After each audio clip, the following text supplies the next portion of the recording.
Hare Krishna. Reading from Srimad Bhagavatam, Canto 1, titled Creation. Introduction. His Divine Grace A.C. Bhaktivedanta Swami Prabhupada, the founder Acharya of ISKCON and greatest exponent of Krishna consciousness in the world. Srila Bhaktisiddhanta Saraswati Goswami Maharaja, the spiritual master of His Divine Grace A.C. Bhaktivedanta Swami Prabhupada and foremost scholar and devotee in the recent age. Srila Gaur Kishore Das Babaji Maharaj, the spiritual master of Srila Bhaktisiddhanta Saraswati Goswami and intimate student of Srila Bhakti Vinoda Thakura. Srila Bhakti Vinoda Thakura, the pioneer of the program to inundate the entire world with Krishna consciousness. Sri Panchatattva, Lord Sri Chaitanya, the ideal preacher of Srimad Bhagavad Gita, surrounded by his principal associates. The conception of God and the conception of absolute truth are not on the same level. The Srimad Bhagavatam hits on the target of the absolute truth. The conception of God indicates the controller, whereas the conception of the absolute truth indicates the summum bonum, or the ultimate source of all energies. There is no difference of opinion about the personal feature of God as the controller, because a controller cannot be impersonal. Of course, modern government, especially democratic government, is impersonal to some extent, but ultimately the chief executive head is a person, and the impersonal feature of government is subordinate to the personal feature. So, without a doubt, whenever we refer to control over others, we must admit the existence of a personal feature, because there are different controllers for different managerial positions. There may be many small gods. According to the Bhagavad Gita, any controller who has some specific extraordinary power is called a Vibhutimat Sattva, or controller empowered by the Lord. There are many Vibhutimat Sattvas, controllers or gods with various specific powers. But the absolute truth is one without a second. This Srimad Bhagavatam designates the absolute truth or the summum bonum as the Param Satyam. The author of Srimad Bhagavatam, Srila Vyasadeva, first offers his respectable obeisances unto the Param Satyam, absolute truth. And because the Param Satyam is the ultimate source of all energies, the Param Satyam is the Supreme Person. The gods or the controllers are undoubtedly persons, but the Param Satyam, from whom the gods derive powers of control, is the Supreme Person.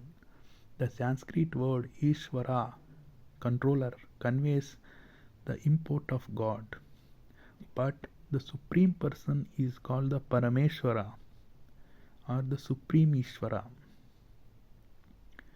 The Supreme Person or Parameshvara is the Supreme Conscious Personality, and because he does not derive any power from any other source, he is supremely independent.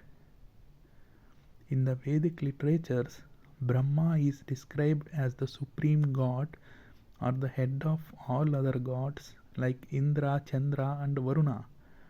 But the Srimad Bhagavatam confirms that even Brahma is not independent as far as his power and knowledge are concerned. He received knowledge in the form of the Vedas from the Supreme Person who resides within the heart of every living being.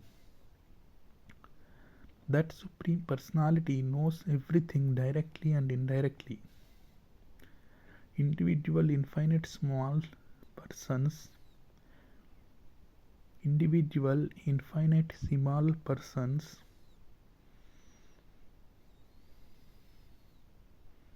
who are parts and parcels of the Supreme Personality may know directly and indirectly everything about their bodies or external features, but the Supreme Personality knows everything about both his external and internal features.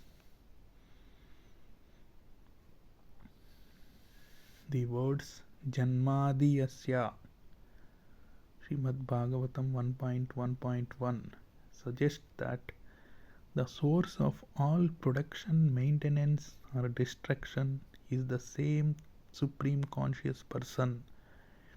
Even in our present experience, we can know that nothing is generated from inert matter, but inert matter can be generated from the living entity.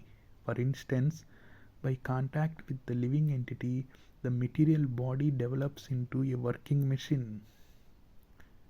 Men with a poor fund of knowledge mistake the bodily machinery to be the living being, but the fact is that the living being is the basis of the bodily machine. The bodily machine is useless as soon as the living spark is away from it. Similarly, the original source of all material energy is the Supreme Person. This fact is expressed in all the Vedic literatures, and all the exponents of spiritual science have accepted this truth. The living force is called Brahman, and one of the greatest acharyas, teachers, namely Sripad Shankaracharya, has preached that Brahman is substance, whereas the cosmic world is category. The original source of all energies is the living force, and he is logically accepted as the Supreme Person. He is therefore conscious of everything past, present, and future, and also of each and every corner of his manifestations, both material and spiritual. An imperfect living being does not even know what is happening within his own personal body. He eats his food but does not know how this food is transformed into energy or how it sustains his body. When a living being is perfect, he is aware of everything that happens, and since the Supreme Person is all perfect, it is quite natural that he knows everything in all detail. Consequently, the perfect personality is addressed in the Srimad Bhagavatam as Vasudeva, or one who lives everywhere. In full consciousness and in full possession of his complete energy. All of this is clearly explained in the Srimad Bhagavatam, and the reader has ample opportunity to study this critically. In the modern age, Lord Sri Chaitanya Mahaprabhu preached the Srimad Bhagavatam by practical demonstration. It is easier to penetrate into the topics of the Srimad Bhagavatam through the medium of Sri Chaitanya's causeless mercy. Therefore, a short sketch of his life and precepts is inserted herein to help the reader understand the real merit of Srimad Bhagavatam. It is imperative that one learn the Srimad Bhagavatam from the Person Bhagavatam. The Person Bhagavatam is one whose very life is Srimad Bhagavatam in practice. Since Sri Chaitanya Mahaprabhu is the absolute personality of Godhead, he is both Bhagavan and Bhagavatam in person and in sound. Therefore, his process of approaching the Srimad Bhagavatam is practical for all people of the world.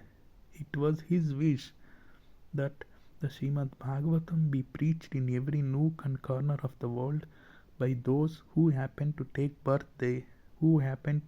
their birth in India.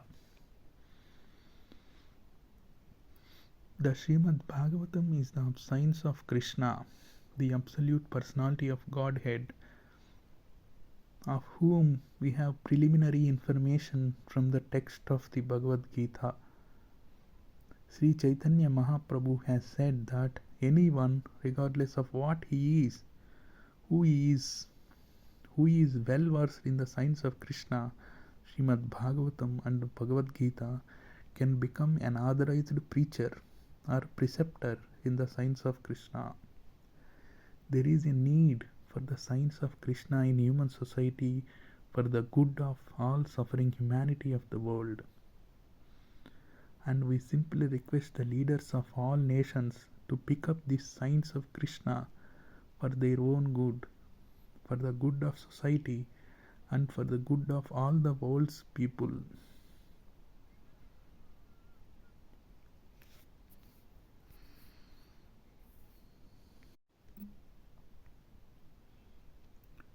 A short sketch of the life and teachings of Lord Chaitanya, the preacher of Srimad Bhagavatam. Lord Sri Chaitanya Mahaprabhu, the great apostle of love of God and the father of the congregational chanting of the holy name of the Lord, advented himself at Sridham Mayapura, a quarter in the city of Navadvipa in Bengal, on the Falguni Purnima evening in the year 1407 Shakabda, corresponding to February 1486 by the Christian calendar.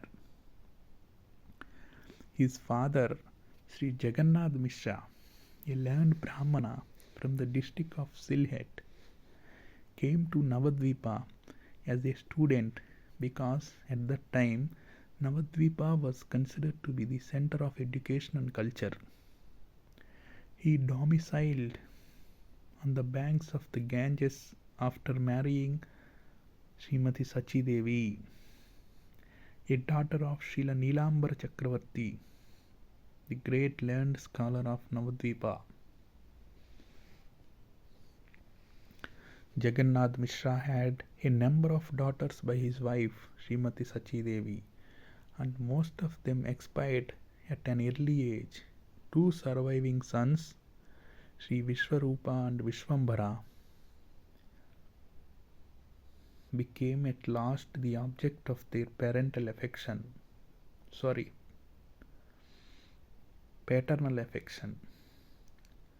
The 10th and youngest son, who was named Vishwambara, later became known as Nimai Pandit, and then, after accepting the renounced order of life, Lord Sri Chaitanya Mahaprabhu